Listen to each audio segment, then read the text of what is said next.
He's the greatest swimmer of all time, the astonishing Michael Phelps.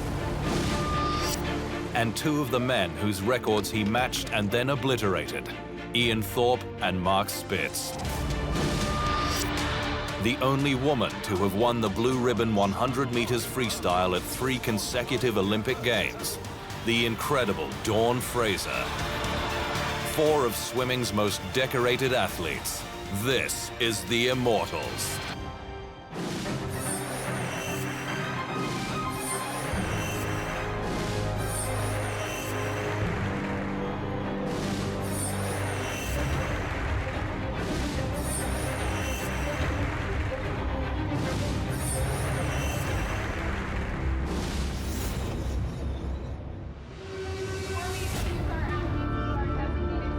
His teammates called him the GOAT, the greatest of all time.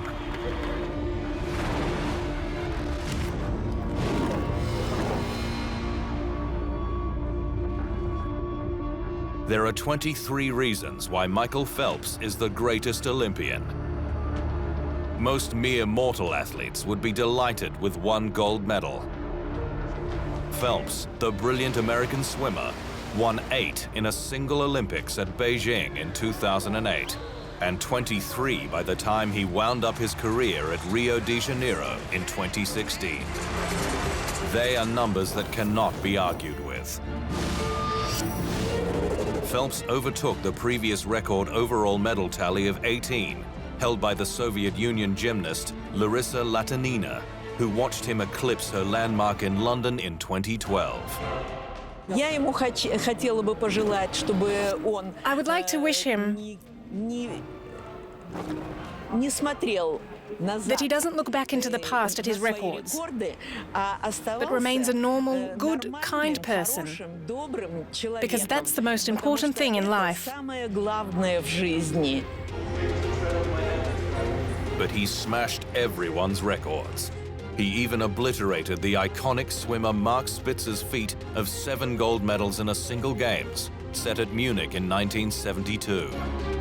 He's the hot ticket in town, and he's got that tremendous responsibility to be able to develop being a spokesperson and getting the message delivered. And I'm sure that he's going to have to work at that a little bit. You know, it doesn't come easy because he's been in the pool for so many years. But he's extremely personable, and you know, he's the next generation. It's great. Phelps's secret is his ability to swim fast across so many disciplines, from his favorite butterfly stroke to freestyle, and spearheading American teams in the relays and medley relays, and his ability to back up in a hectic program.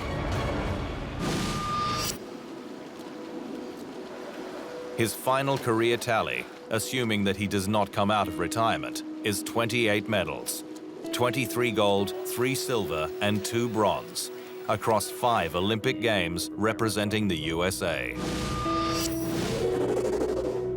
The next best in terms of gold medals is 9, with Carl Lewis, Paavo Nurmi, Latynina, and Spitz on that tally.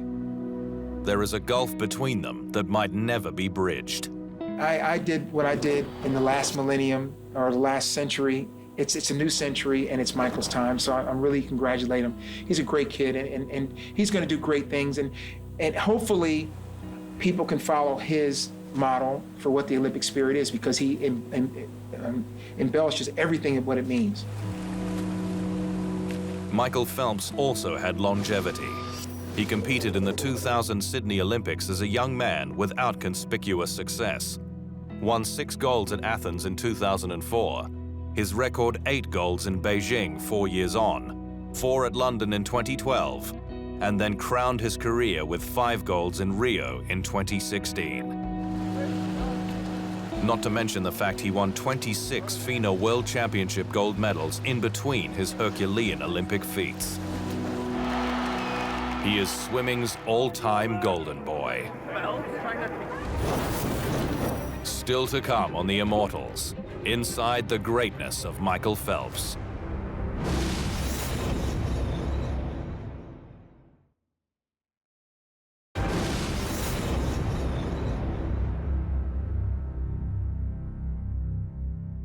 Michael Phelps became the greatest Olympian of all time, broke a 2,000-year record for the most individual Olympic titles. If you're breaking like a 2,000-year record, that's pretty impressive. You know what I mean? If they got to go back to the Greeks, that's an impressive record. Michael Phelps may have been lauded with his teammates at the White House, but his beginnings were far more humble. He came from Baltimore, Maryland, and began swimming to mimic his elder sisters. He held a national record by the time he was 10, but he had a difficult relationship with his father, who parted from his mother when he was just 9. He was always quick in the water. He was chosen for a world championship team at 15, broke the 200-meter butterfly world record, and won a gold medal at that event in Fukuoka, Japan in 2001. This was a warning shot to the world of swimming, the ripple that turned into a tidal wave. It is exciting for me, but I think I have something here that I want to do, and that's to swim fast. Phelps had grown up idolizing the Australian Ian Thorpe, but he also wanted to be his own man. With his coach Bob Bowman, he set out a plan to be the best ever. It's one reason why we train 7 days a week, why we train on Christmas, why we train on Thanksgiving, 365 days a year. There aren't many clubs that train 7 days a week, so that gives you one extra set training session every single week where you can pick something up. So, if I'm getting 52 more practices than everybody else is, that's kind of make that little or big difference in the end.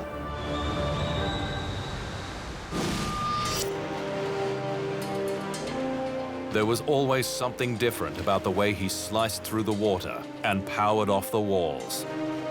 We say that, body position, physiologically, if you look at him, he's sort of like 3/5 upper body, 2/5 lower body, so kind of like a little bit of a dolphin. And his underwater off the walls has been the main bit where he's been destroying people. I think the actual swimming part in a lot of the races, he doesn't swim any faster, but if he takes this much off each wall off everybody else, then that makes the difference between him winning and losing.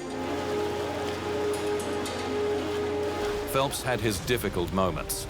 Twice he was charged with driving under the influence of alcohol, and on the second occasion in 2014, he was suspended by USA Swimming. Having climbed the mountains several times, he had issues with retirement. I will be retiring after London. If my mom wants to go to Rio, we can go on vacation there, but I will not be swimming after London. After London in 2012, he retired for the first time and then lost his way, tumbling into depression before finding his way back to what he does best, in the pool. In 2012, I wanted nothing to do with the sport anymore. I was completely finished. I was ready to move on and ready to retire. And, I don't really know what I wanted to do at that point, where I wanted to go. But I was just finished. I was over it, and I didn't want to train anymore. And I guess after a year and a half off, I just randomly decided to jump back in the pool after 30 pounds overweight. And, I was like, maybe I'll just splash around and see what happens. He and his wife Nicole Johnson had a boy, Boomer, in 2016, and he arrived at Rio a more settled individual at 31 years of age. At the Rio Games, he closed out his career with 5 gold medals, including an emotional triumph in the 200 meters butterfly. It was his swan song. This time he said he was finishing forever, heading into the sunset to improve his golf and enjoy fatherhood. I was replaying a lot of my past, like my swimming career throughout the last 24 years, and that just sort of made me emotional. And I think that was something I didn't have in London, and I think that's why, for people who don't believe me that I'm not coming back, that's why you can tell that I'm not, this is it, I'm done, no more.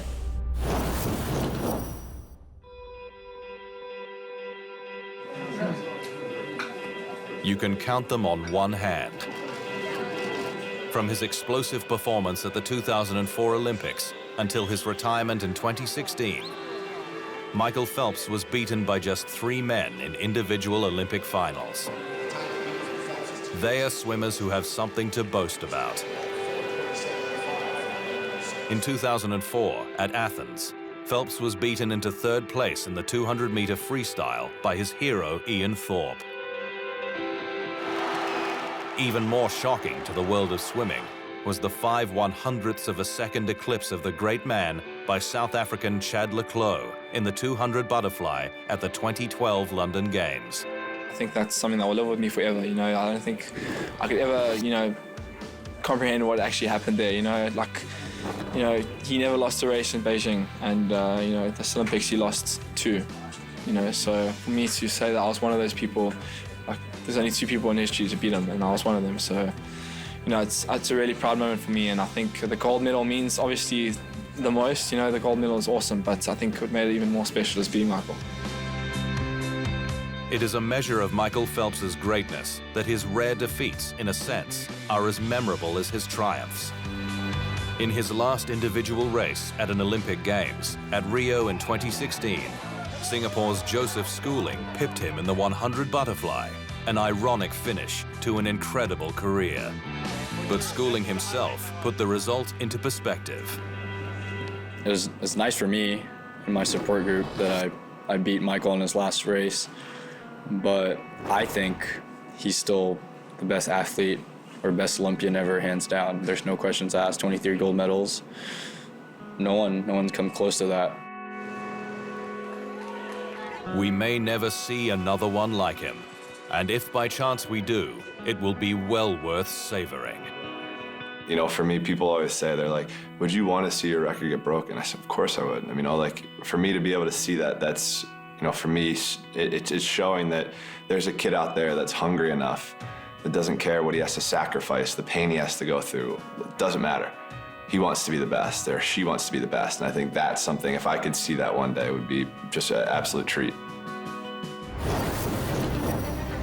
Up next on the Immortals, the man with flippers for feet, Ian Thorpe.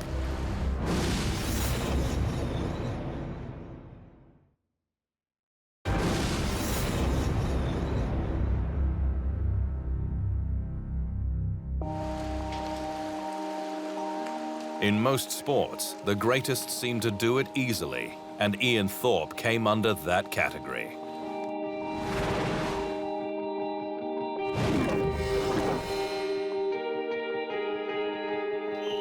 Ian Thorpe had a chlorine allergy as a child, not exactly ideal for a future swimming champion.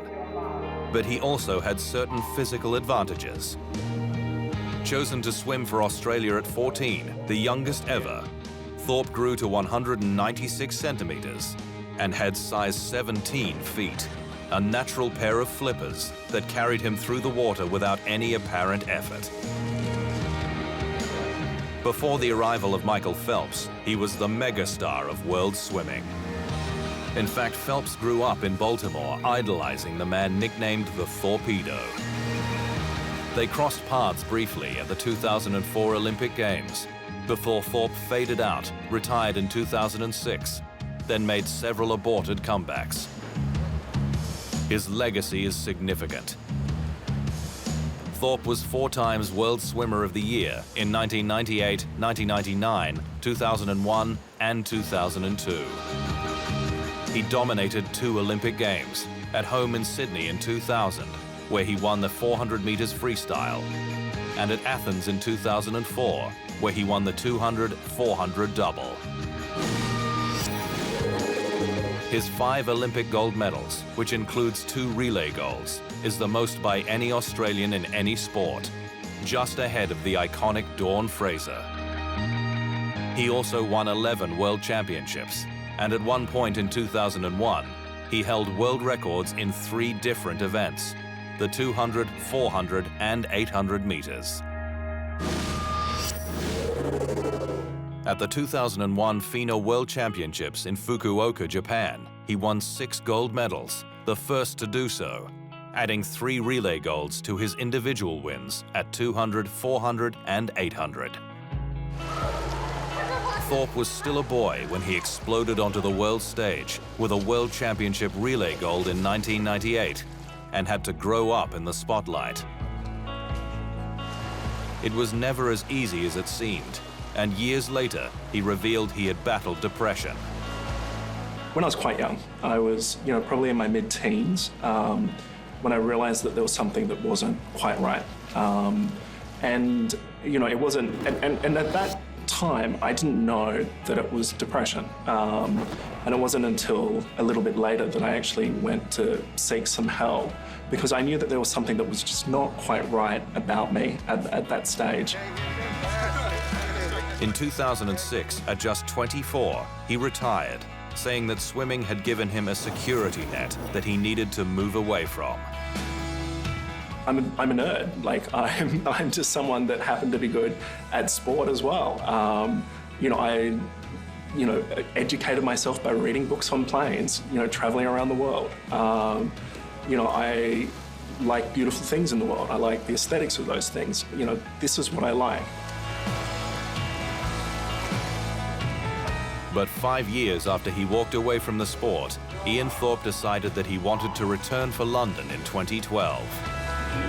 Alas, he fell short, the sport having passed him by in his absence. None of which removes what he achieved as a young man.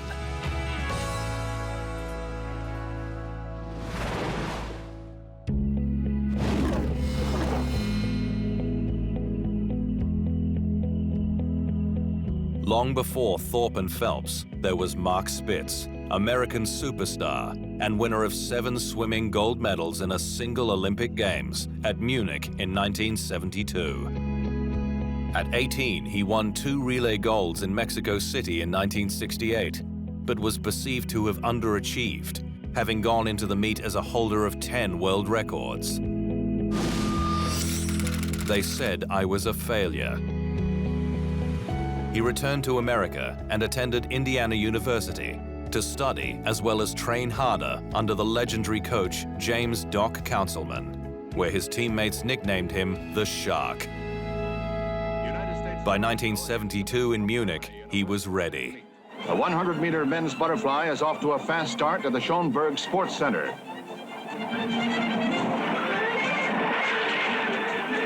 Among the favorites is 17-year-old schoolboy Mark Spitz of Santa Clara, California, who shares the world record in this event. Spitz makes the turn with a slight lead over Germany's Werner Freitag.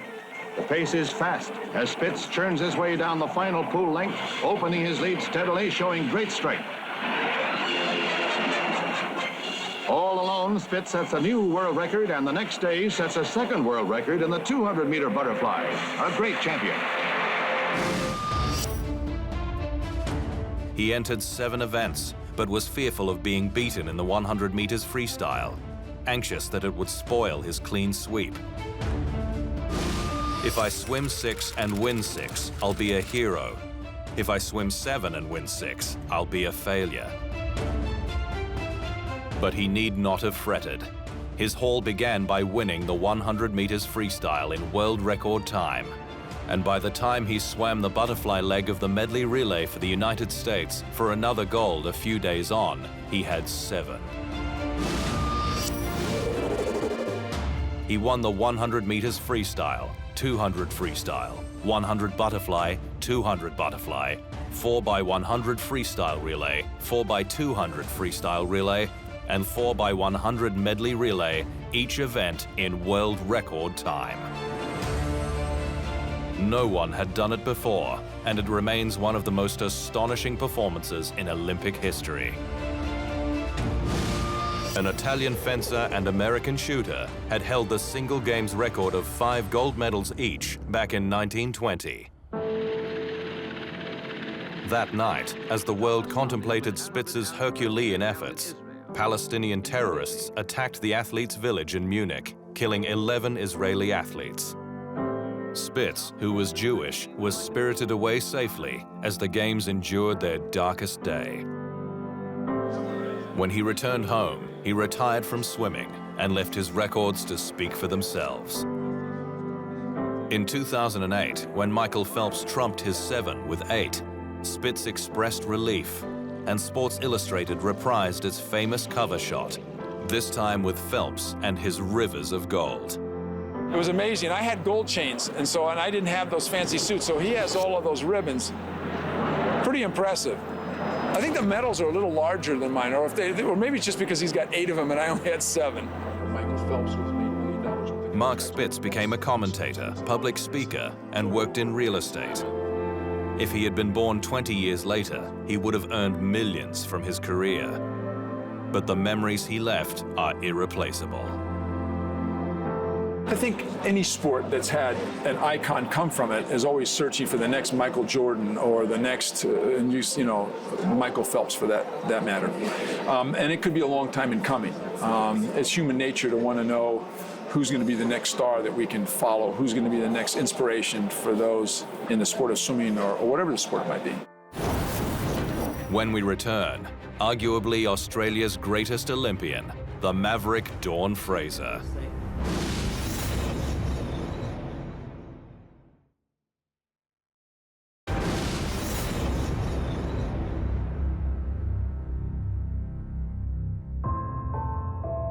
She was never beaten in her pet event, the 100 meters freestyle. And Dawn Fraser stands tall amongst the greatest swimmers to have ever plunged into a pool.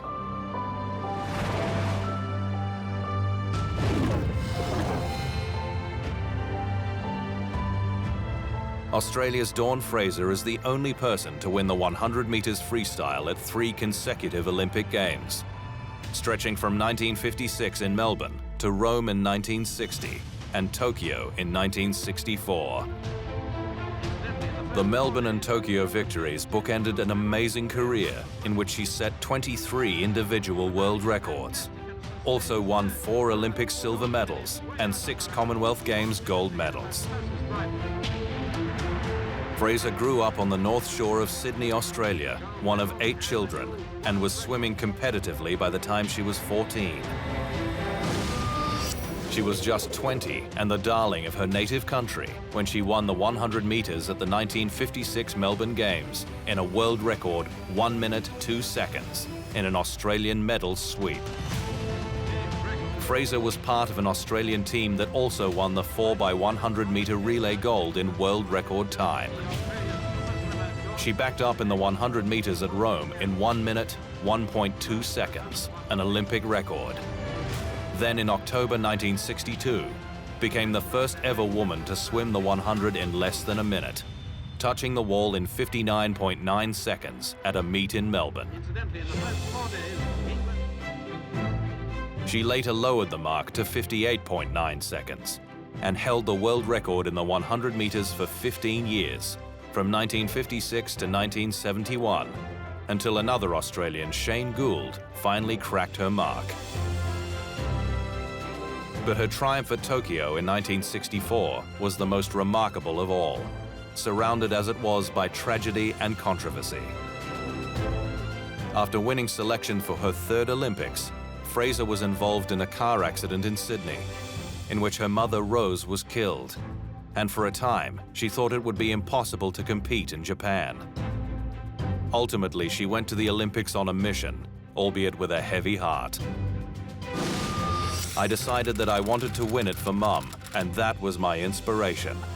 I had my mum watching over me, and that pushed me on. Fraser won again in 59.5 seconds, but her long-standing penchant for finding trouble rose up in the days after she completed her historic 3rd gold medal swim. Celebrating with other athletes at a Tokyo hotel, the group hatched a plot to steal an Olympic flag from the entrance to Emperor Hirohito's palace. Fraser had always been what is known in Australia as a larrikin, defined as having an apparent disregard for convention. She helped hitch a friend up the flagpole, and she was arrested by police. Fraser was ultimately released when local authorities realized it was only an athlete's prank, and days later, the emperor made sure she received the Olympic flag that she had attempted to steal. But she was banned from competing for 10 years by the Australian authorities and never swam competitively again, although the ban was later reduced to 4 years. 1964 was beautiful memories for me, and I'd had a pretty hard time coming up to the 1964 Tokyo Olympics. I had a car accident, my mother had been killed, I was the driver of the car. And without the help of my team members, I don't think I would have made it, but they were very good. They were very good team members. In more than 50 years since, only 2 swimmers have matched Fraser's achievement of winning an individual Olympic event at 3 straight games. Christina Egezegi of Hungary in the 200-meter backstroke, and the great Michael Phelps in 2 events. Dawn Fraser remains one of the most loved of Australians, almost certainly the best female swimmer of all time, and a true immortal of sports.